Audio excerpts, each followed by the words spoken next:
At first, when I heard about like Rotary Youth Exchange, I was just like, oh, woo, awesome! I get to go away from my crappy little city. I get to be in, like, hopefully Europe for the rest of the year. No, it was really dumb. Okay, so at first, I thought, I learned about Rotary at the beginning of the school year, and I thought that you left, like, as soon as you signed up, which was pretty dumb of me, honestly, looking back now. And at first I wanted to be an exchange student because I was like, oh, awesome, I get to get out of my little hole-in-the-wall town for a year and spend a year abroad, possibly in Europe, which I've been dying to go to since forever. And when I actually sat down and got interviewed in the meetings, I realized that it was totally not what this is about at all. And I actually, like, I honestly, like, sat with myself for an hour one night, and I was just thinking, I was like, do I really want to do this? Do I really want to go away from my family and my friends for a year? And then I was like, of course I do. But, so yeah. So at that point, I had, like, a deep conversation with myself, and I'm going to France. There are a lot of stupid people, at least at my school. I don't know about the rest of y'all, but there's stupid people everywhere. They're contaminating this planet. I had a boy come up to me when he found out I was going to be an exchange student, and he told me, he said, oh, you better be careful, you're going to get kidnapped by Coney. Yeah. And I said to him, I said, I'm going to France. And first of all, I think that whole Coney thing is BS, but I'm not going to go into that. And yeah. And then there was another boy, what did he say? He came up to me and he said, so, with this exchange program, don't you have to, like, join their army?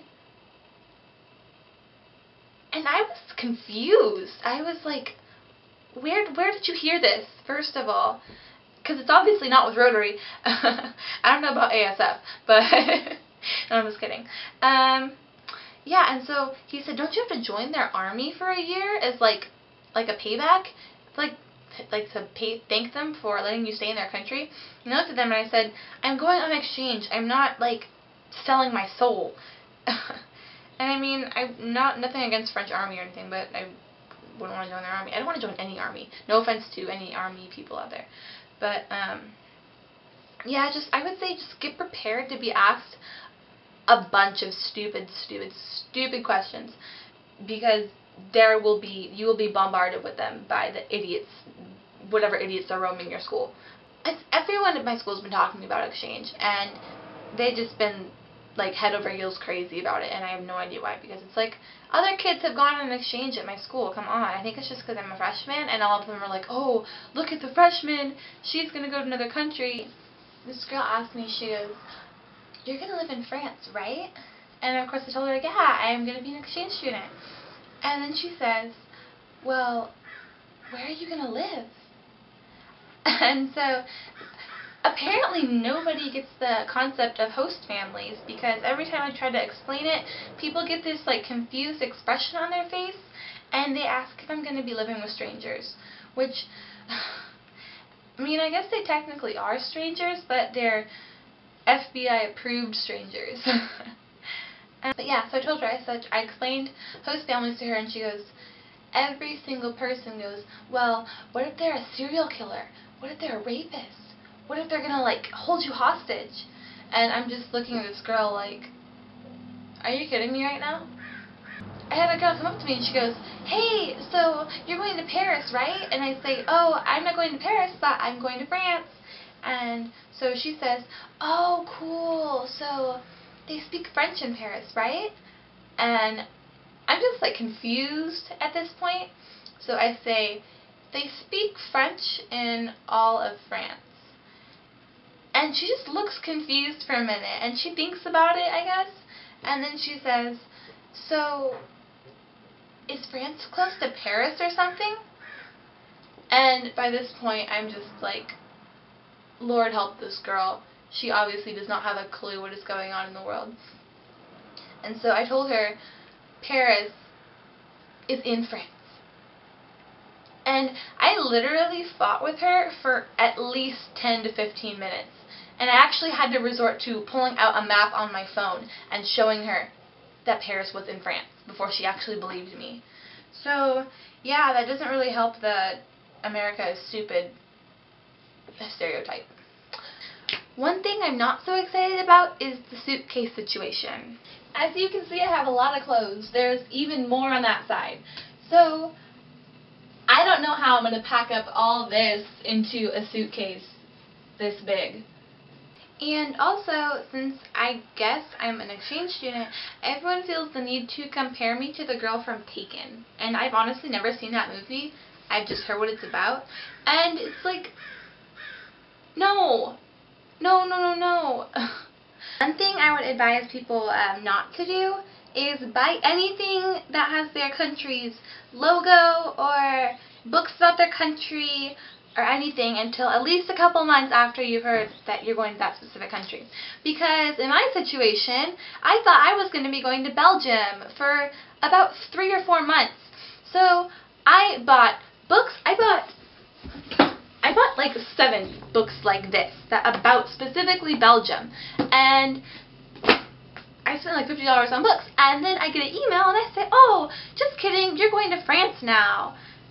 So that was a waste of my money, obviously. I'm actually kind of sad I'm not going to Belgium because it was my first choice. I don't know why I didn't pick France. Because I always thought France was like, ooh, glamour city, pretty, pretty. And then Belgium, I was just like, ooh, this will be fun. I think, too, because all the Belgium inbounds here are, I don't even know how to say very hot in French, but that's what they are. And they kind of convinced me to go to Belgium. So that was my first choice, and I was thrilled when I got it. And when they told me I was going to France, I don't know, I wasn't unhappy, but I wasn't ecstatic either. Because, I mean, I had like 3 friends going to Belgium already. My friend Gabby was going to Belgium, the French part of Belgium with me, and Eric, he's amazing. Eric was going to the Dutch part of Belgium, and Belgium's really small, so we were all like set on visiting each other. And I mean, it's okay now. France is still close to Belgium, but I mean, it's going to be a lot harder for us to do things together. And I know I'm going to meet lots of other French inbounds while I'm on exchange. So, I mean, of course, I'll make a bunch of new friends. Piece of advice I would give is don't get too upset when you don't when all your friends start talking to their host families and Skyping their host brothers or sisters. Because in my case, one of the girls who was on the waiting list knows her host family before I do. And that was like really hard for me because I want to know my host family so badly. And she literally found out where she was going maybe 2 months ago, and she already knows her host family. And I mean, I'm really happy for her. And I know she's going to have a great time in Hungary. I know a bunch of people, and what's really hard for me too is the guy who's going to France already knows when he's leaving, and I don't even know my host family yet or when I'm leaving. So I just feel like really, really, really behind on everything like in this program so far. And I know it's not going to be like that forever, but it's just, I would say don't get down whenever everyone else starts finding out more information about their exchange.